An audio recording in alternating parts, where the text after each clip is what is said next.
নমস্কাৰ স্বাগতম এই মুহূৰ্তৰ এই পোনপটীয়া সম্প্ৰচাৰৰ মাজলৈ নিউজ 18ত আপোনালোকে ইউটিউব আৰু ফেচবুকতে লাইভ চাই আছে ষ্টুডিঅ'ত মই প্ৰাঞ্জল AIUDF দলৰ 9জনীয়া প্ৰাৰ্থী তালিকা ঘোষণা কৰা হৈছে এয়া নিউজ 18ত AIUDFৰ প্ৰথমখন প্ৰাৰ্থী তালিকা আমি জনাইছো 9জনীয়া তালিকা প্ৰকাশ কৰিছে কোট কোনে কোনে প্ৰাৰ্থিত্ব পাইছে সেইখিনি বিৱৰণী আপোনালোকক আগবঢ়াব বিচাৰিছো আমাৰ হাতত প্ৰাৰ্থী তালিকা এখন আছে 56 নম্বৰ ৰূপহীহাটত আমিনুল ইছলামক প্ৰাৰ্থী হিচাপে প্ৰক্ষেপ কৰিছে অল ইণ্ডিয়া ইউনাইটেড ডেমক্ৰেটিক ফ্ৰণ্টে 22 নম্বৰ মন্দিয়া সমষ্টিত ৰফিকুল ইছলামক প্ৰাৰ্থী হিচাপে আগবঢ়াইছে 25 নম্বৰ পাকা বেদবাৰীত শ্ৰীমতী মীনাক্ষী ৰহমানক তেওঁলোকে প্ৰাৰ্থী হিচাপে আগবঢ়াইছে 5 নম্বৰ পৰ্বতঝোৰাত আবু তাহেৰ বেপাৰীক প্ৰাৰ্থী হিচাপে প্ৰক্ষেপ কৰিছে 7 নম্বৰ গৌৰীপুৰত নিজানুৰ ৰহমান AIUDFৰ প্ৰাৰ্থী 17 নম্বৰ সৃজনগ্ৰামত ৰেজাউল কৰিম চৰকাৰ AIUDF দলৰ প্ৰাৰ্থী 55 নম্বৰ ঢিঙত মতিউৰ ৰহমান তেওঁলোকৰ প্ৰাৰ্থী 10 নম্বৰ বিলাসীপাৰাত সাবানা আখতাৰ আৰু 53 নম্বৰ লাহৰীঘাটত সিদ্দিক আহমেদ AIUDF দলৰ প্ৰাৰ্থী মন কৰিবলগীয়া বিষয়বস্তু সমষ্টি পুনৰ নিৰ্ধাৰণৰ পাছত কেইবাটাও সমষ্টিৰ গঠন সলনি হৈ গৈছে আৰু তাৰ পাছতে তেওঁলোকে অলপ ইফাল সিফাল কৰিছে যেনে ধৰণে ঢিঙৰ কথা চাওক মতিউৰ ৰহমানক প্ৰাৰ্থী হিচাপে আগবঢ়াইছে আৰু ৰূপহীহাটত আমিনুল ইছলামক প্ৰাৰ্থী হিচাপে আগবঢ়াইছে যেহেতু এই সমষ্টি পুনৰ নিৰ্ধাৰণৰ পাছত তেওঁলোকে এই কথাবোৰ চাইছে কোনটো সমষ্টি ক'ত বেছি অন্তৰ্ভুক্ত হৈছে আৰু সেই অনুসৰি কোনটো কাৰ কেনেকুৱা বেছ আছে সেই অনুসৰি তেওঁলোকে প্ৰাৰ্থীত্ববোৰ ভাগ কৰি দিছে ঢিং কিন্তু কোনো এৰিব নিবিচাৰে স্বাভাৱিকতে AIUDF এৰিব নিবিচাৰিবই আৰু শেহতীয়াকৈ ৰাজ্যৰ দল আৰু কংগ্ৰেছৰ মাজতো বিবাদৰ সূত্ৰপাত হ'ল এই ঢিঙক লৈ ঢিং ৰাজ্যৰ দলেও নেৰে ইফালে কংগ্ৰেছেও নেৰে এতিয়া AIUDFৰ এই প্ৰাৰ্থী তালিকাখনতো আমি ঢিঙৰ তেওঁলোকৰ প্ৰাৰ্থীৰ কথা দেখিবলৈ পাইছোঁ স্বাভাৱিকতে AIUDF দলে নিজৰ ভেটি মজবুত কৰাৰ বাবে নিজৰ য'ত ভেটি শক্তিশালী হৈ আছিল তাত গুৰুত্ব দিবই আৰু তেওঁলোকে সেয়ে ঢিঙত এইবাৰ আকৌ অধিক গুৰুত্ব দি মতিউৰ ৰহমানক প্ৰাৰ্থী হিচাপে প্ৰক্ষেপ কৰিছে মুঠতে বহুখিনি গুৰুত্বপূৰ্ণ খবৰ কাৰণ ইতিমধ্যে কংগ্ৰেছে প্ৰথমখন প্ৰাৰ্থী তালিকা প্ৰকাশ কৰিছিল দ্বিতীয়খন প্ৰাৰ্থী তালিকা প্ৰকাশ কৰাৰ ক্ষেত্ৰত কংগ্ৰেছে অলপ হুহকা পিছলা নীতি গ্ৰহণ কৰিবলৈ বাধ্য হৈছে কাৰণ বহুখিনি দলীয় অসন্তুষ্টিও আছে প্ৰথমখন প্ৰাৰ্থী তালিকা ঘোষণাৰ পাছত আমি দেখিবলৈ পাইছিলোঁ একাংশ নেতাৰ বিশেষকৈ আৰু AIUDF এতিয়া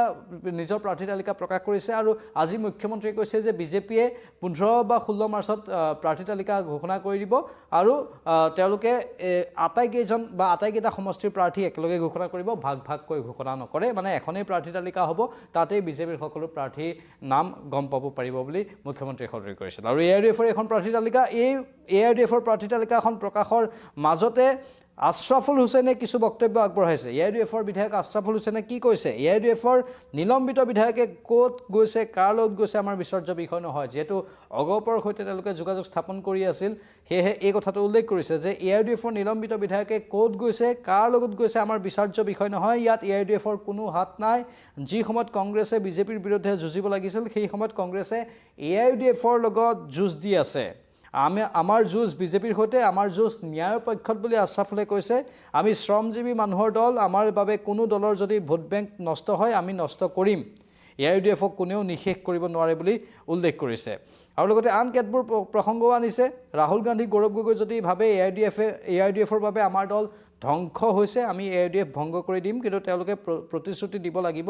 আমাৰ কামখিনি কৰিম বুলি মানে সংখ্যালঘুৰ কামখিনি কৰিম বুলি প্ৰতিশ্ৰুতি দিব লাগিব কংগ্ৰেছৰ সংখ্যালঘু বিধায়ক এটাৰ পাছত আনটো ওলাই গৈছে ৰকিবুলৰ বাবে এজনৰ পাছত আনজন বিধায়কে কংগ্ৰেছ ত্যাগ কৰিছে কংগ্ৰেছ মুছলিম লীগৰ দল হৈছে কংগ্ৰেছ এতিয়া বিভক্ত হৈ গৈছে ৰাইজৰ দল কংগ্ৰেছৰ মিত্ৰতা ভাঙিছে কিন্তু আকৌ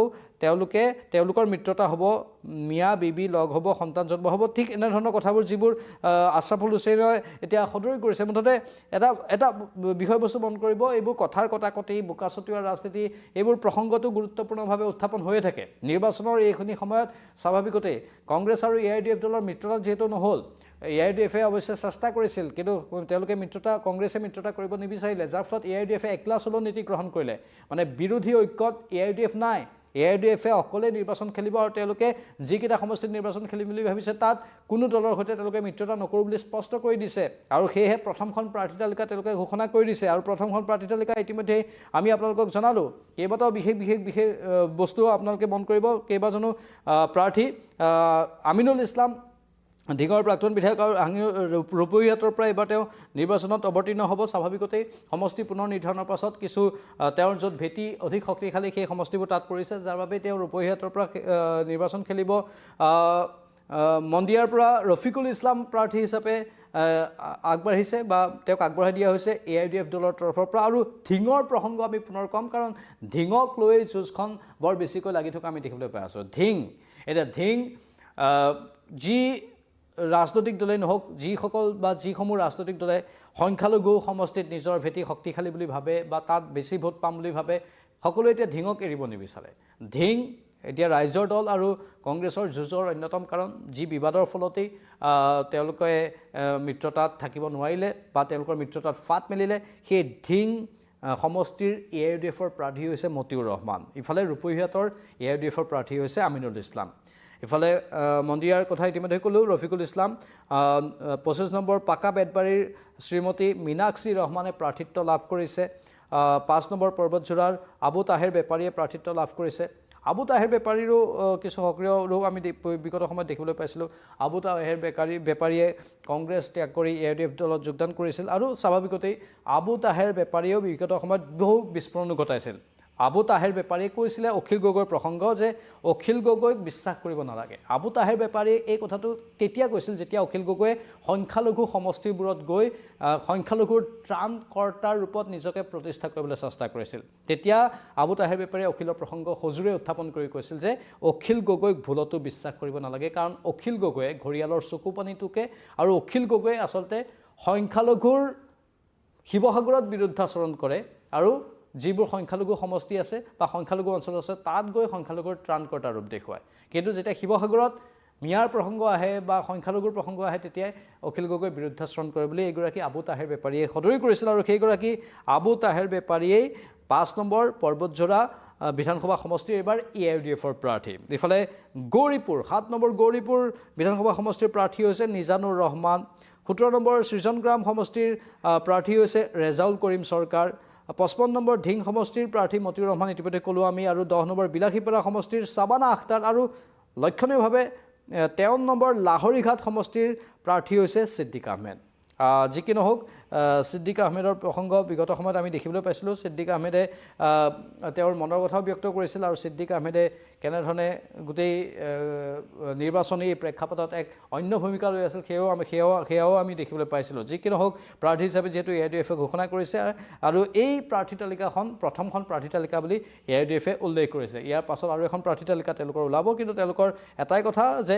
একলা চলো নীতি আমি লৈ আগবাঢ়িব বিচাৰিছোঁ। একলা চলো নীতি, তেওঁলোকে কাৰো সৈতে একেলগে নাথাকে বা বিৰোধী মিত্ৰতাত তেওঁলোক নাই, কাৰণ তেওঁলোকে বিৰোধী মিত্ৰতাত সুযোগ নাপালে কংগ্ৰেছে তেওঁলোকৰ সৈতে মিত্ৰতা নকৰোঁ বুলি উল্লেখ কৰিছিল। বিশেষকৈ গৌৰৱ গগৈৰ এটাই মূল এজেণ্ডা আছিল যে AIUDFৰ সৈতে মিত্ৰতা এইকাৰণে কৰিব নোৱাৰে কাৰণ বিজেপিয়ে যি ৰাজনীতি কৰে গৌৰৱ গগৈৰ ভাষাত AIUDFেও একেই ৰাজনীতি কৰে। সেয়েহে তেনেকুৱা ধৰণৰ ৰাজনীতি কৰা দলৰ সৈতে কংগ্ৰেছ দল নাই বুলি গৌৰৱ গগৈয়ে সদৰি কৰিছিল। অৱশ্যে বদৰুদ্দিন আজমলে বাৰে বাৰে চেষ্টা কৰিছিল, AICCৰ সৈতেও কথা পাতিছিল, কিন্তু এইবাৰ নিমিলিলে আৰু নিমিলাৰ ফলত অৱশেষত এতিয়া অকলে নিৰ্বাচন খেলিব AIUDFে তেওঁলোকৰ প্ৰাৰ্থী তালিকা ঘোষণা কৰিছে। ক্ষোভে অপমানে কংগ্ৰেছ এৰাই ৰেজাউল কৰিম চৰকাৰলৈ সৃজনগ্ৰাম সমষ্টি আজমলৰ। সৃজনগ্ৰাম সমষ্টিৰো খবৰ আছে। সৃজনগ্ৰাম সমষ্টি ৰেজাউল কৰিম চৰকাৰলৈ আগবঢ়োৱা হৈছে। সেইটো আন এটা এড কৰি দিছোঁ আমি আপোনালোকক। সৃজনগ্ৰাম সমষ্টি ৰেজাউল কৰিম চৰকাৰ প্ৰাৰ্থী হৈছে ৰেজাউল কৰিম চৰকাৰ। ৰেজাউল কৰিম চৰকাৰৰ কথা আমি নতুনকৈ কোৱাৰ কোনো প্ৰয়োজন নাই, অসমৰ ৰাইজে ভালদৰে জানে। কংগ্ৰেছত জইন কৰিছিলহে মাত্ৰ, তাৰ পাছতেই যিবোৰ কথা কৈছিল অমুক জেগা আমি অমুক জেগা বনাম, আপোনালোকৰ হয়তো মনত আছে, সেইখিনি আৰু মই ইয়াত পুনৰাবৃত্তি কৰিব বিচৰা নাই। সেই ৰেজাউল কৰিম চৰকাৰে AIUDFৰ পৰা সৃজনগ্ৰামত এতিয়া প্ৰাৰ্থিত্ব লাভ কৰিছে। ৰেজাউল কৰিম চৰকাৰৰ প্ৰাৰ্থিত্বৰ খবৰো আহিছে। স্বাভাৱিকতে লক্ষণীয়, অত্যন্ত লক্ষণীয় এখন প্ৰাৰ্থী তালিকা আৰু ইয়াত কেইবাখনো বিশেষ মুখ। সৃজনগ্ৰামত ৰেজাউল কৰিম চৰকাৰৰ কথা আমি স্বাভাৱিকতে ক'বই লাগিব। আৰু ৰেজাউল কৰিম চৰকাৰে যিহেতু বিগত সময়ত অসমৰ ৰাজনীতিত এক বিশেষ কাম কৰি থৈ যোৱা বুলিয়ে কৈছোঁ, কাৰণ তেওঁ কংগ্ৰেছত যোগদান কৰি বিস্ফোৰণ ঘটাইছিল। সেই বিস্ফোৰণৰ ফলতেই কংগ্ৰেছৰ ভিতৰ চৰাতেই অস্বস্তিত পৰিছিল নেতাসকল আৰু তাৰ পাছতেই ৰেজাউল কৰিম চৰকাৰে কংগ্ৰেছ ত্যাগ কৰিছিল। কংগ্ৰেছ ত্যাগ কৰি AIUDFত যোগদান কৰিলে আৰু সেইগৰাকী ৰেজাউল কৰিম চৰকাৰে এতিয়া সৃজনগ্ৰাম সমষ্টিৰ পৰা প্ৰাৰ্থিত্ব লাভ কৰিবলৈ সক্ষম হৈছে AIUDF দলৰ তৰফৰ পৰা। এতিয়া লক্ষণীয় হ'ব সংখ্যালঘু সমষ্টিবোৰত এই যুঁজখন কেনেধৰণৰ হয়, কিমান আকৰ্ষণীয় হয়। কংগ্ৰেছটো আছেই, এতিয়া AIUDFৰ প্ৰাৰ্থী, ইফালে ৰাইজৰ দলেও কেইটামান বিশেষ সমষ্টি কোনো কাৰণতে এৰি নিদিওঁ বুলি হুংকাৰ দিছে। আমি সকলো বিষয়বস্তুৰ ওপৰত তীক্ষ্ণ দৃষ্টি ৰাখিম প্ৰতিটো আপডেট আপোনালোকক জনাই থাকিম মুঠতে নিৰ্বাচনৰ প্ৰতিটো খবৰ আপোনালোকে পোনপটীয়াকৈ প্ৰথমেই পাব নিউজ 18 অসম নৰ্থ ইষ্টত বিদায় লৈছোঁ এই লাইভৰ পৰা নমস্কাৰ